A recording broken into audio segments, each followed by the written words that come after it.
James Comer, a ranking member on the House Oversight and Reform Committee, has now made a second request to Treasury Secretary Janet Yellen, asking her to hand over suspicious activity reports related to Hunter Biden, his business associates, and some of his family members regarding their overseas transactions.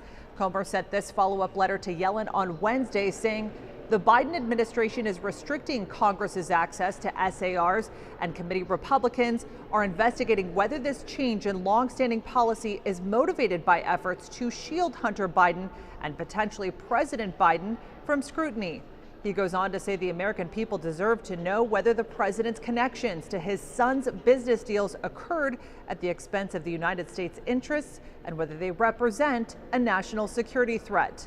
On Tuesday, White House Press Secretary Johnpierre was asked about a voicemail suggesting President Biden knew more about his son's business dealings overseas than he had previously stated.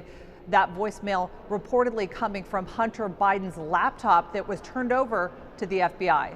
And secondly, a New York Times article concerning Hunter Biden's business dealings, and he says, "I think you're clear." How is that not him talking to his son about his overseas business dealings? We're not, from this podium, I am not going to talk about alleged materials from the laptop. So are you disputing that I'm not. And other developments, Trump's former White House counsel, Pat Cipollone, will testify before the January 6th committee on Friday behind closed doors. The committee not only wants his deposition as someone who was in the West Wing on January 6th, but as someone who had repeatedly warned Trump against challenging the presidential election results.